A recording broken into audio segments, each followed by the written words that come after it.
Sorry about that. That just kicked me out. Okay. So I think we can get started and just like I want to reiterate again on camera just so that we get it. But this is all coming from our seniors, and the school or like even our seniors are in no way liable if you do take this as like an end all be all rule sort of thing. I think it's important to keep in mind that these are their opinions and that they're kind enough to share them with us. Again, thank you for taking the time to come today. And I think we can get started. I think what we'll do is like for the first part of the meeting, we can have seniors just introduce themselves.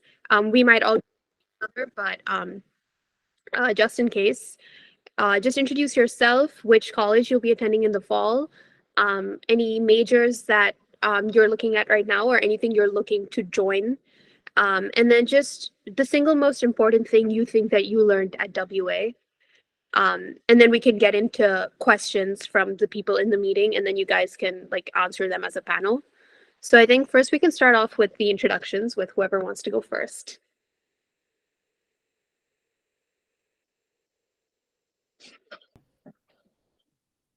I can go first.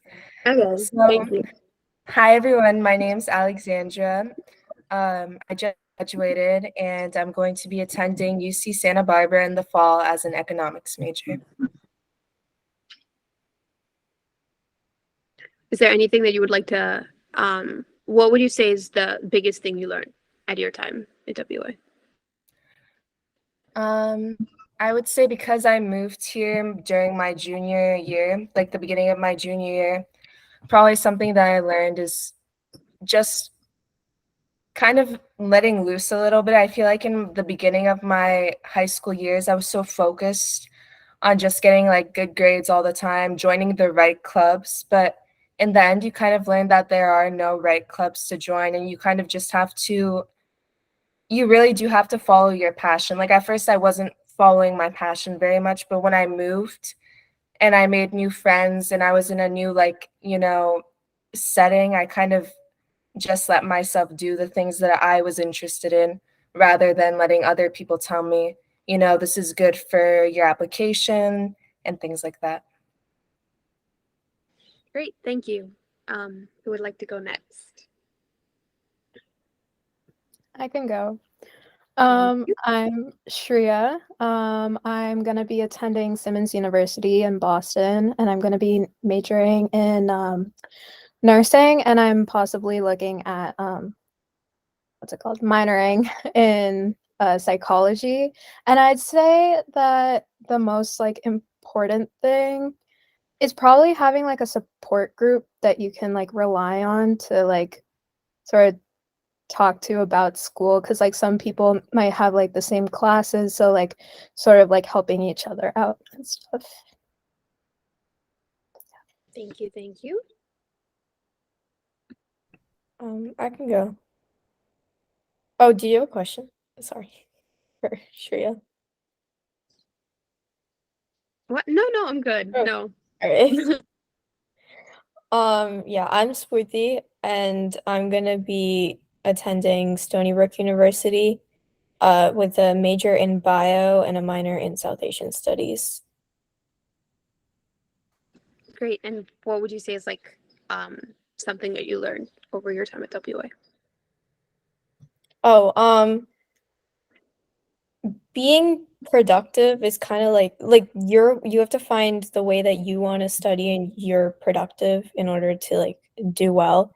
Because for a really long time, like when I was in the beginning of, let's just say when I was taking AP Chem, right? So the way I was studying was not how it worked for me, but it was how everyone else was studying. So I would do it, but then I had to find how I studied later, and that helped me succeed. Great, thank you. I think we have one senior left. Yeah. I'm Michelle, and I'll be attending MIT in the fall. I'll be doing computer science and electrical engineering as my major on the pre-health track, and I'll also be fencing on the team there. So for me, I think the biggest thing I learned about from WA is just my time management, because I had really long practices with fencing, but then I was also taking hard courses, especially this year, and especially juggling that with college applications and trying to qualify for nationals and stuff like that.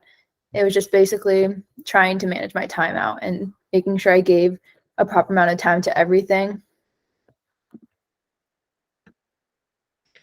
Thank you, thank you. I think if there's anything else that you guys would like to say, go ahead.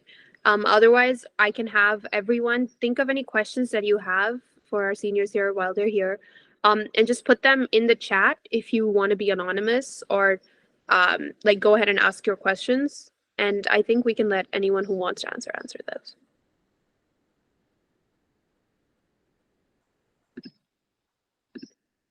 I can start with a question of my own, just to kick things off. But what would you guys say is, because I know a lot of people look at extracurriculars as like, I think people now understand that like it's not just grades and it's also what you do outside of school.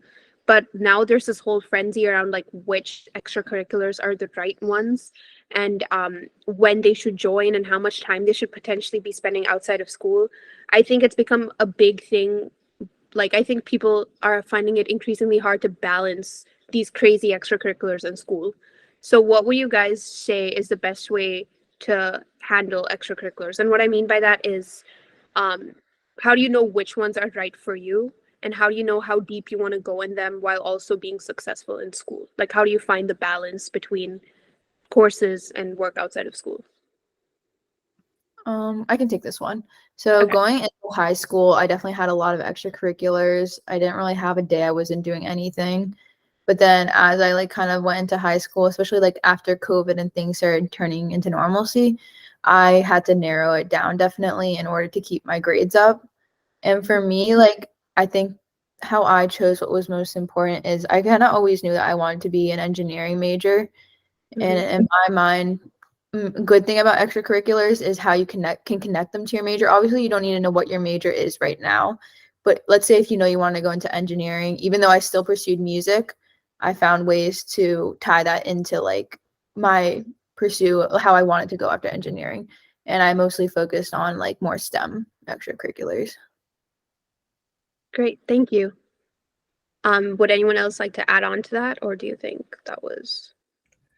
I can also add on to it. So, something that I've realized is I remember in ninth grade, I was very shy. Like, I wasn't, I think it was just like the beginning of high school that, like, for some reason, I just wasn't as outgoing anymore, but I knew I still wanted to join clubs. So, I saw that, like, looking back on it now, I feel like ninth grade is just a very experimental year. So, you can do whatever you want. And I feel like you should take advantage of, just the ability to be able to try out what you want and not kind of get behind on your college activities or anything like that, because ninth grade is just, and most colleges understand it, is just for finding out what you want to do, what your passions are. So I remember I joined speech and debate, but because it was a popular club, so I thought, like, why not do it? But then I kind of just realized that it wasn't for me. And I feel like a lot, even though this is kind of sidetracking it a bit, I feel like a lot of the clubs that people join are just because they see that, these ones are the ones that look best for colleges. And I think that if you join clubs like that, you're just making it harder on yourself to kind of gain something from it in like the long term, because the people who join it, like if there are clubs with a lot of people, you're already making it harder for yourself to kind of, gain benefits from being in that club, even if it is your passion. So what I recommend is mostly just, if you want to, and this kind of ties into managing your time better as well, you'll find that if you do clubs that maybe aren't as popular, and I always recommend this to people, starting your own club is very worthwhile, because if you start it, you're the one that's organizing it, it's already under your passion, and it's just much easier to manage the time since it's more on your own terms. So that's something that I usually recommend. Great, thank you. Is there anything else that like our other seniors would like to say, or do you want to move on to the next question? Just like adding on to it, but genuinely, Mhm. like, just joining the clubs that you like is probably gonna be like, don't do something because college applications want you to do it unless you actually do enjoy it, because you're not gonna get much out of it if you don't actually enjoy it. Another thing is also like don't try and spread yourself too thin because you think like, oh, colleges want me to be like really diverse and stuff. Like there are ways to still have a diverse background, whether it's ethnicity or the extracurriculars that you do or your family. There's always another way to be like don't try to spread yourself too thin and actually then end up not participating a lot in any extracurriculars. And I also feel like having like less clubs, but like being more involved in those clubs is better than like having a lot of clubs, but like not as involved in them. So Thank you.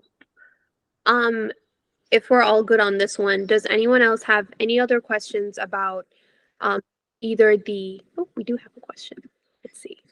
How many colleges on average should we apply to? So I think this has more to do with like the logistics of the college application.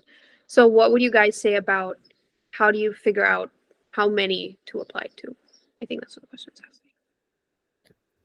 asking. I think you just have to like research and like research the colleges and see what you like about them, because like that's usually like also what they ask like in their applications is like what did this school like sort of like, why were you like appealed to this school sort of thing.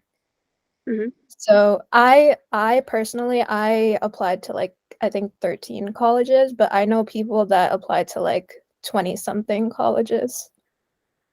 So Thank you.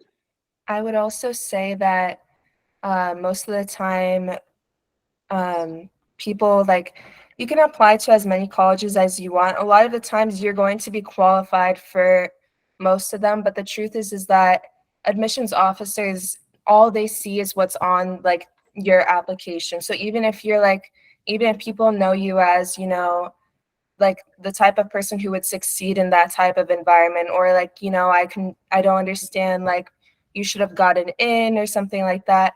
Colleges, they can't let everyone in. So sometimes it's good to have a balance of safety schools, target schools, and I would definitely say still have some reach schools, because a lot of people, there are just a lot of qualified people. So at some point, there are lots of people who deserve to get into those qualified schools, but they just can't. But it still might be you. So I would just recommend have a balance. So if you see that there's like this one school that you really want to get into, add that to your list. Personally, I applied to only, I think, under 10 schools, which is risky. So I would say try to apply to maybe minimum 10. I would say like 10 to 15 is a good number, but personally, I knew where I wanted to be, and I already had like a goal in mind. I wanted to be in California, so I already knew the California school system well. So when I applied to colleges there, I already knew kind of the range of which area I wanted to be in, since my family is actually moving back there next year. But typically, don't see what you need. If you're unsure about whether or not you'll get in because it seems like the acceptance rate is lower to your dream school, just apply to more. It never hurts. And if you do that, you're going to thank yourself, because you really don't know. Sometimes admissions, even if you're perfectly qualified, is just a lottery system. But even though there's no right number, I would say like 10 to 15 is usually a safe amount. For me, so I applied as an engineering major. I actually applied as a biomedical engineering major, which is becoming one of the more competitive majors nowadays. So I think also one of the things is you have to know your major. How many other people are trying to compete with you? If you're going for like, I don't know, like art history, not a lot of people go for that. You like, I know people say like, oh, apply as an easier major, but I also don't suggest doing that. Just kind of apply as a major that you think you want to do, especially if they have different schools.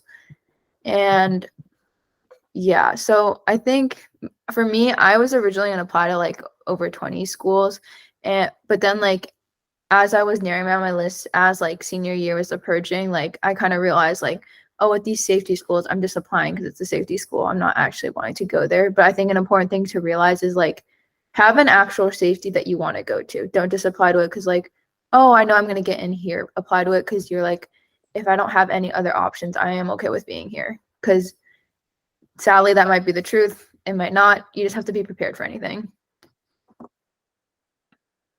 Thank you. Yeah.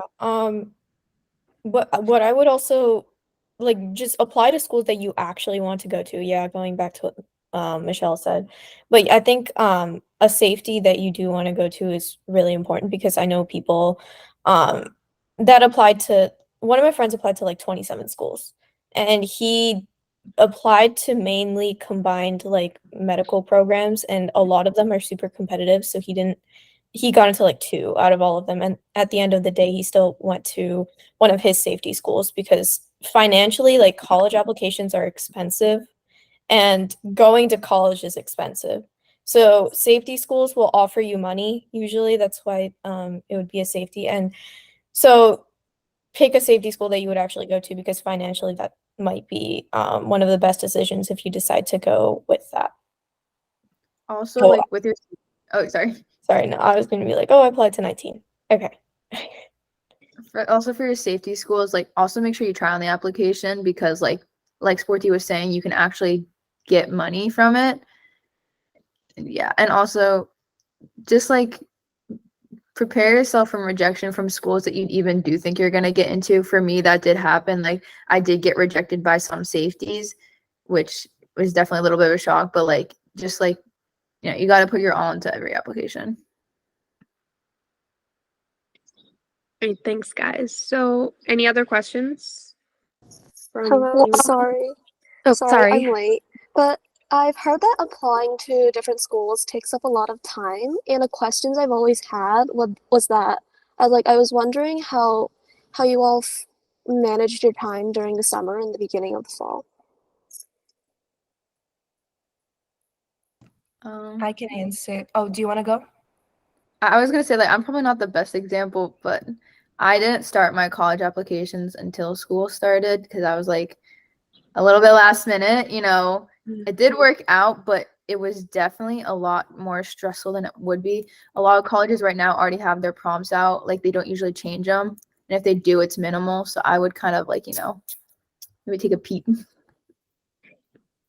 Personally, for me, I know that I tend to procrastinate a lot.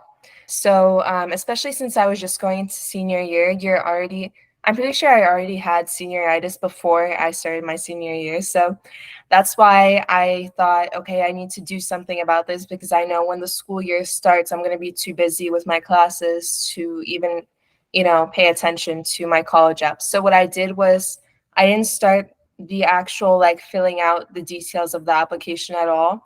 All I did was I focused on the essay prompts. So I just looked up the essay prompts for the college applications that I was doing that year. I think it was the UC application. I think it came out by that time. The prompts that they have, usually you just look those up and they show it to you online for like 2023, 2024. So I did that and I had like a full final, or if not final, kind of rough drafts that were mostly completed. So all I did was I had some people peer check it for me so that once, school was around September, October, I was already mostly done with the college process. All I had to do was fill in kind of like activities, which can be a hassle sometimes, but it's much less draining than having to actually write out your essay. And if you do it in August, you already get a head start because that's really the hardest part. Also, I would say like don't necessarily rely on getting onto your ED. I know I got into my school early action, but I knew I still wanted to apply to other schools, regular decision. And for some reason, I didn't really start them until really late. But I would definitely say like just kind of like, put more priority for your early applications, but still start on your other applications. Cause like, trust me, I spent my whole winter break. I was on vacation, like Italy, and I was in my room writing college supplementals. Yeah, I also kind of procrastinated on my college app, so I also don't recommend. But basically over the summer leading up to my senior year, I did try and write a draft of a Common App essay, but the problem was The common app essay that I wrote was kind of like what other people, if they like looked into my life, like that's what they would expect you to write. And I kind of did that and I didn't like it. So I kind of, like around October. So college apps EA is due November 1st. So, I mean, at least my first applications were due November 1st. So about 2 weeks before they were due, I scratched that and pulled an all-nighter and wrote a new Common App essay. And that is, I edited that later, but that is the one that I used. And supplementals wise, a lot of them repeat. So I think I probably wrote like 8 to 10 supplementals that I kind of just changed or like mixed different parts of for other prompts for different schools. I also don't recommend showing your essays to many people. Show it to as little people as possible. For some people, it doesn't apply the same way. Like you could show it to a bunch of people and, you know, their like feedback, whether positive or negative, won't affect them. But for me personally, whenever someone would, even if it was a close friend, I was still a little iffy about giving it to them just because I know myself and knowing me, like their feedback would get me. Like I would always think like I would always question the things that I wrote. But I think that you shouldn't have to do that because again, it is yourself. And the more you have other people look at your essay, the less that you're going to like what you wrote. And that shouldn't happen just because, you know, someone else might not view you as a person the same way, and then you know yourself best. So I would just remember that. Just show it to as little people as possible. And the people that you do show it to, make sure that they're very trusted people and someone that you feel like would know you very well or well enough that they have the experience to kind of just look over what you wrote. I'd also like to say, like, adding on to Alexandra, not having too many people like like look at your essay, because there is such a thing as too many cooks in the kitchen. At one point, if so many people are editing your essay, it's not you anymore. Keep that in mind. Like the edits you take, like sometimes they might be like more grammatical, that's fine or whatever. But like if like just like you don't have to take every suggestion somebody takes. Like even if I didn't take all the suggestions my guidance counselor suggested, it's really up to you. Do you think like this will change your essay for the better? You can talk to them about it. Yeah.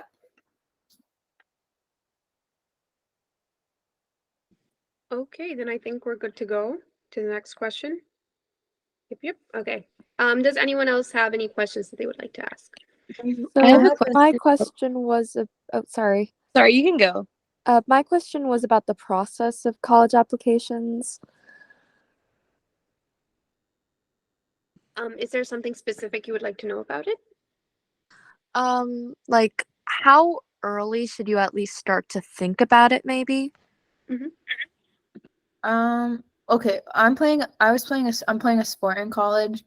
So a lot of mine is I had to talk a lot to coaches, which started the summer after, like for us, nationals happened in July, so you could start talking to coaches then. So I started like looking at colleges back then, whether I knew I was going to be a recruit or a guaranteed walk-on. I decided to go the walk-on route, and then that's when the college process started for me.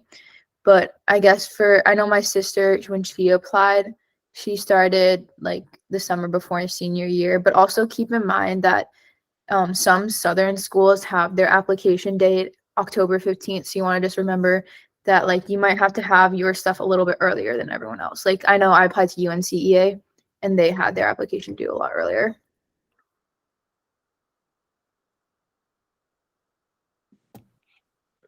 I personally started like I started thinking about the like college application process probably around the same time that your counselors and everyone's starting to talk to you, like in 11th grade, kind of near the middle end of 11th grade, that you should, you know, start looking at colleges that you might like and kind of adding them to a list.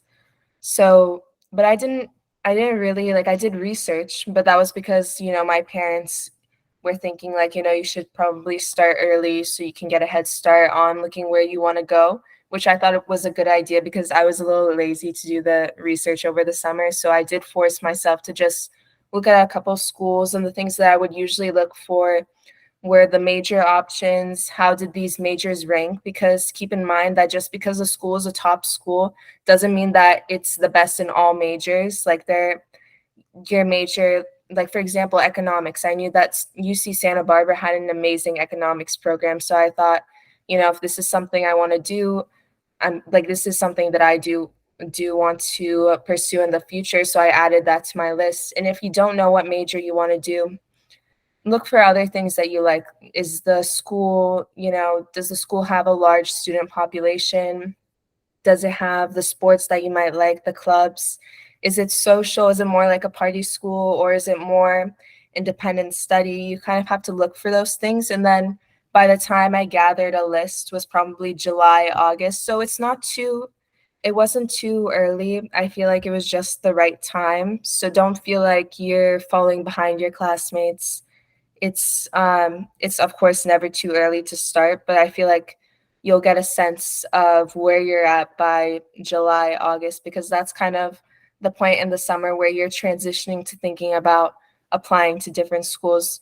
Of course, if you have Michelle's case with the sports, like it's different, but for me, I didn't do sports, so I started near the end of the year, and I think that's fine. It's just as long as you know what you want to do, and of course be realistic, but still apply to reach schools, because there's always a chance, of course, you're going to get in. Also, just one more thing about reach schools. If you are thinking about EDing, you're like, make sure that you actually visit the place and you kind of know a little bit about it. Don't just be like, oh, I'm going to ED because this is like a good school and like maybe I have a small chance of getting in here, because they are binding. And for me, like at least when I was choosing, like the environment of the school was a really big decision for me. So like all the accepted student stays definitely helped a lot.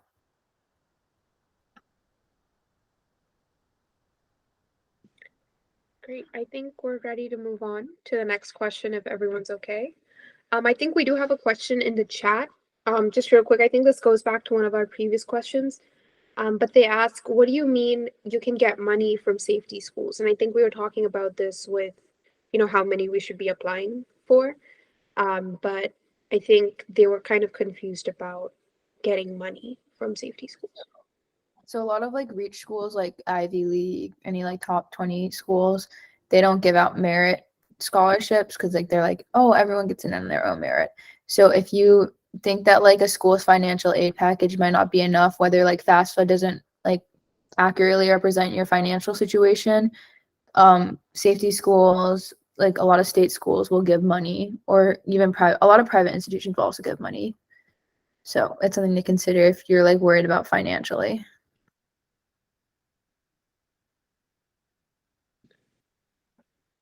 Great. Okay. I think Prajna, you had a question. Yeah, I was just gonna ask, like in terms of the Common App essay, I think we were talking about this with like some other question. How many like how long did you like kind of just spend working on it, and like when did you just like sit down and be like, I need to work on this today, and just like wrote and saw what you got out of it? That's personally what I did. The second part, I just sat down one day and I said to myself, I have to finish this all, because I'm just the type of person that I can't just work in breaks, because I know that I procrastinate. So I thought that I just have to force myself to finish like at least one full draft. I mean, for the Common App essay, to be honest, I didn't try as hard as I did on the UC application, because I think I just, looking back at it now, even though I did apply to some schools in the Boston area, I was not motivated about it. But I do remember, especially since I'm pretty sure most of the people here did do the Common App essay or are planning to, it's a good idea to, well, it didn't take me that long, I would say. I think for everyone, it's different. But for me, I kind of just had an idea in mind and I started working on it. For the rough draft, it didn't take me long, but editing it, making revisions, I did show it to my counselor at some point. I don't know if it's going to be the same this year, but in past years, people were able to have their English teachers review their Common App essay. I don't think it's the same anymore, but try to get your resources where you can. If you can ask your counselor and you're on good terms with them, try to ask them if they can review your essay, because chances are they've done this already a couple of times. with their previous students. So try to see if you can do that. Also, I would recommend reaching out to any other people that you feel would be good at editing your essay. So just in general, the initial process isn't that long, but editing and revising can be a bit of a hassle, but it's not too bad like everyone says. For me personally, I kind of use like the college essay guys, like step by step on how to write a personal statement. So that kind of like took me like definitely a little bit. And I think like in total, if you look at editing, I worked on mine from like August to like around October 31st. Yeah. So a couple months. Yeah, I kind of my process for writing the Common App essay was like I wrote the old one, right, and then I kind of was looking at other essays and I kind of got inspired from those and wrote one of my own, and I think I didn't spend that long, so I hope everyone here that's going to write their Common App essay spends longer than I did, but I think writing and editing was like 2 weeks. And then yeah. And then as for me, so in 11th grade, like in English, you guys write this I believe essay. I basically used mine and then I sort of like edited it to make it like, I guess, like sound better. And yeah. Great. Okay, I think we're good with that. Praj, you good? Yeah, I'm good. Thank you. Okay, so does anyone else have any other questions that would like to? Oh, we do. How do you know which topic? I'm sorry. I just want to like say like one more thing. Oh yeah, of course. Go ahead. There's like what also, and if you're worried about like financially applying to colleges, what I did is I applied to a lot of fly-in programs that I did, whether I ended up applying to the school or not. A lot of times, if like even if I didn't get into the fly-in program, they definitely gave me a fee waiver if they thought like my application was strong enough and competitive. So if you're worried about that, also fly-in programs are like a great way, and they can definitely up your chances of getting into the school. I know it definitely helped me with like a couple schools. So I would just look into that. And like usually they're completely free. But a lot of times you do have to become from a minority background, like I'm Hispanic, or you have to come from a low income background. So those are definitely something to look into.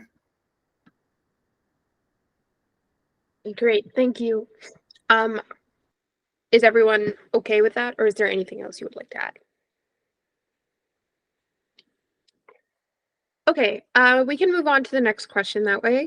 They ask, how do you know what topic is right for your essay?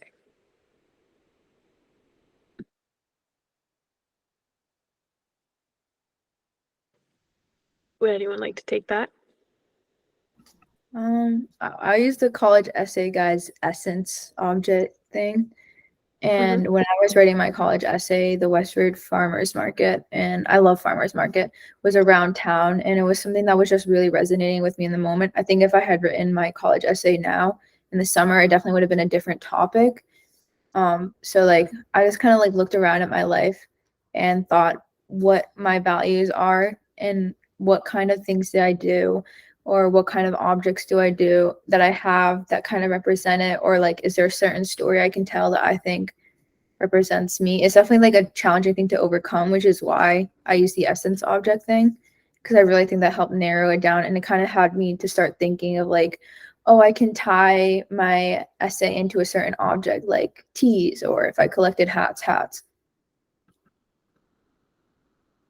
Yeah, I think it's also oh, sorry.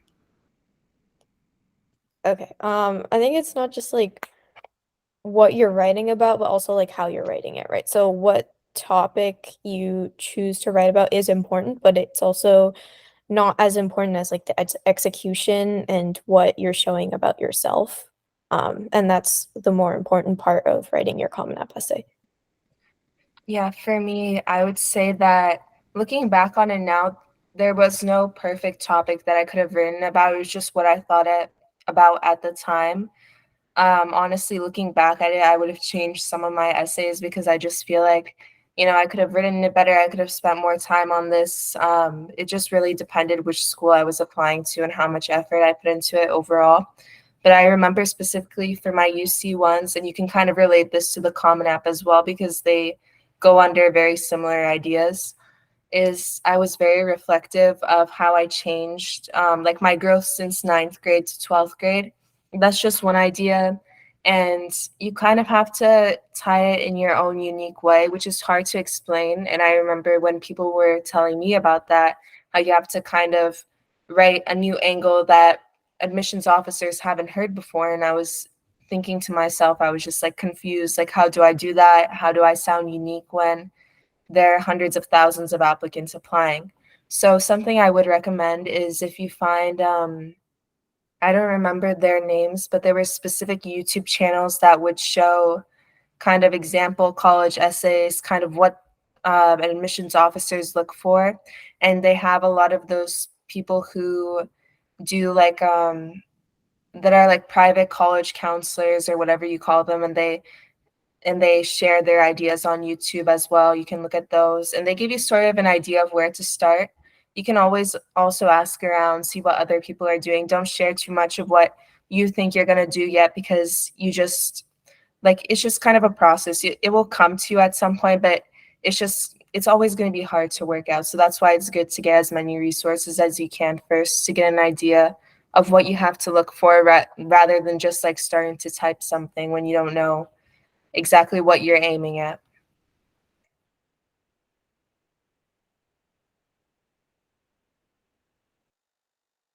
Okay, I think we're good with that one.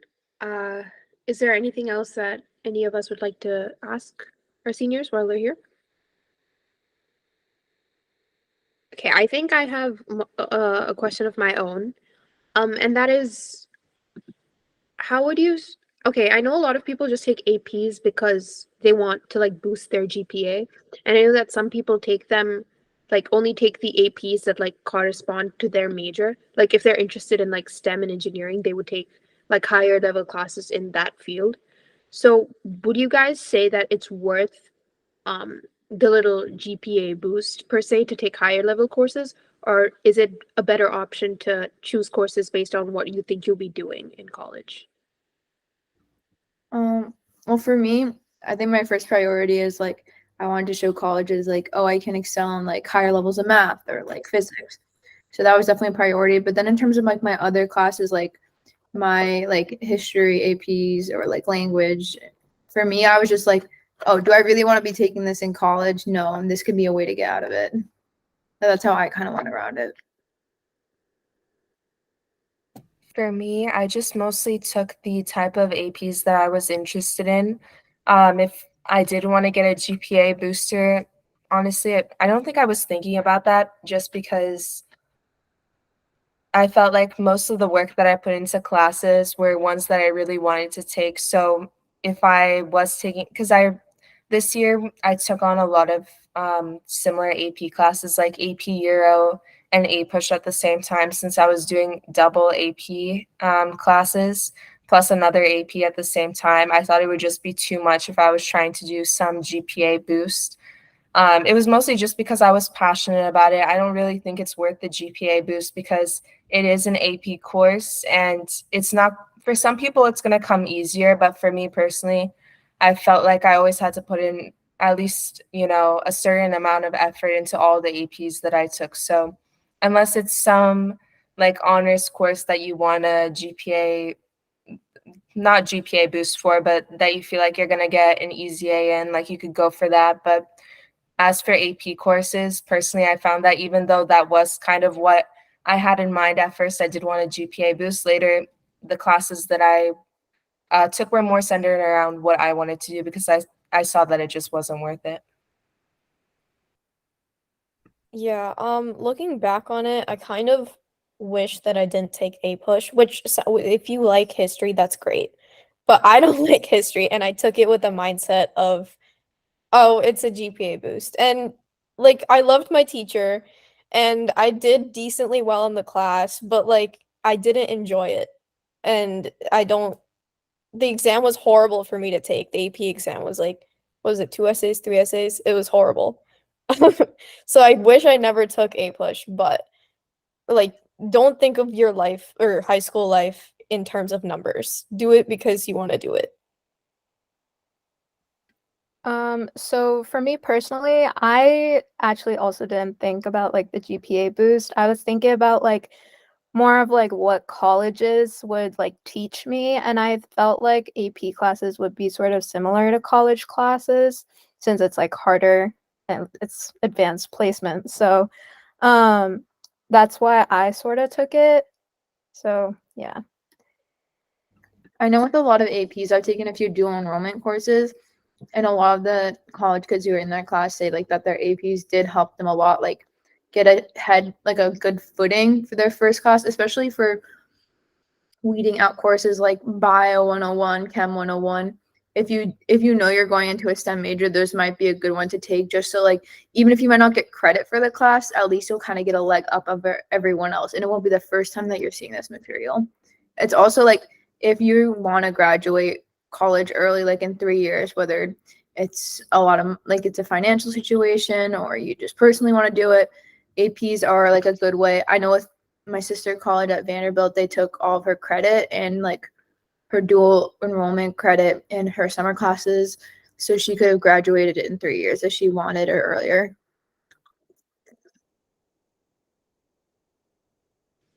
Great, thank you guys. I think we have time for a last question.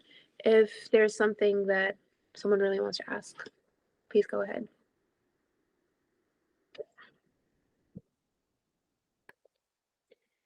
Waiting. Is everybody good? I think we'll just give it a minute or two and then we can call it a day. In the meantime, there is like a little Google form, just to like, so that I get a better idea of what you thought of it and what I should change if I do want to like do more of these going forward. And to potentially make it a club at school. So there's a form in the meeting chat that you guys can just put in a little feedback for if you don't mind. It's anonymous. So yeah. We do have a last question. So they ask, how/where should we start to research colleges?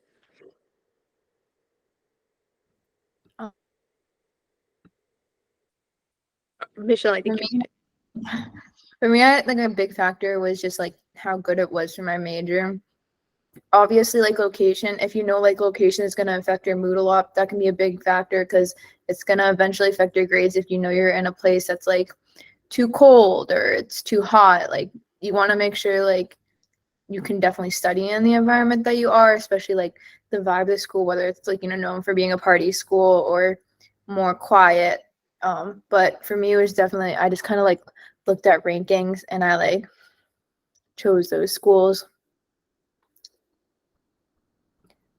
As of like where, I'd recommend going onto their like website and like searching up like their majors and like what you're interested in, sort of like just learning more about their like programs and stuff. Yeah, I think I started with like the first school I toured, which was BU. Tours are really good. And also like once you get admitted student stays are also really good for research wise. And also like how I decided which school I wanted to go to was it's a state school. So Stony Brook University is a state school, but it has a really strong program. So and there is also a hospital like right nearby, so like an 8-minute walk from campus. So there were a lot of opportunities, and also the program was really strong. So that's how I chose my school, and that's kind of how I like gathered all the schools that I was applying to. So yeah, that's how I did it. Another thing is even though I am pre-med and I'm going to MIT, like I didn't know, like for me, like why it was kind of hard to choose is I had like some better pre-med options but I also had better major options. But it wasn't until like admitted students day that I like attended a few like pre-health panels that I kind of learned like more about like the support you can get at each school. Like that's especially important if you're going to be on a pre-something track, whether it's like pre-dental, pre-vet, pre-law, pre-med, pre-health, or like nursing school. You should kind of know like the support you're going to get and also the type of environment. I know some schools, it can get really competitive within it, or some schools are more supportive. So that's definitely something you want to look into, especially if you know like if you're, especially if you're really certain that like, oh, I want to be a doctor, I want to be a vet, I want to be a lawyer.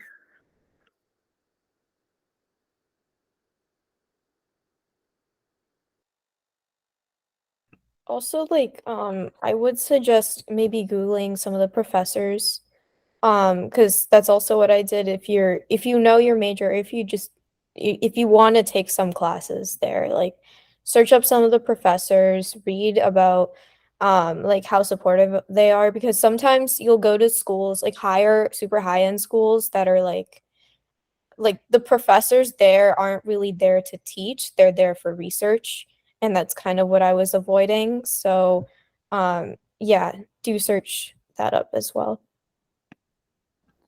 Another thing I think is class size. Like, do you like being in the size classes that we are in now, or would you want something smaller, or do you want something bigger? Because like I know in some like really big public state schools, like if it's like a really, really popular major, especially like computer science, there's almost always going to be a lot of people in your class, and you might not get the one-on-one attention that you want from a professor. And in that cases, you might want to look more like at private schools where it's a lot smaller.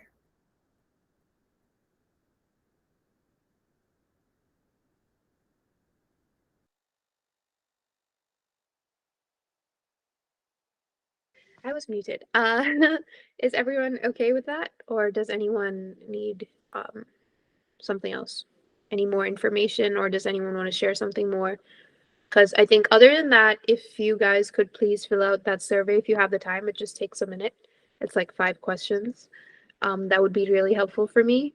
And really thank you to all our seniors for joining us today. It was amazing.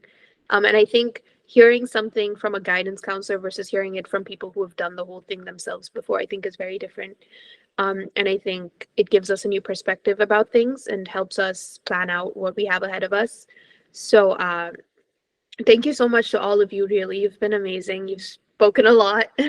So I think I'm speaking for everyone when we say that. It was very useful. Thank you. Thank you so much. Of course. I think we're good to go, guys. If you want to fill out the survey, that's good, but we're good with the meeting. So thank you so much for joining us. Bye. Thank you. Bye. Bye.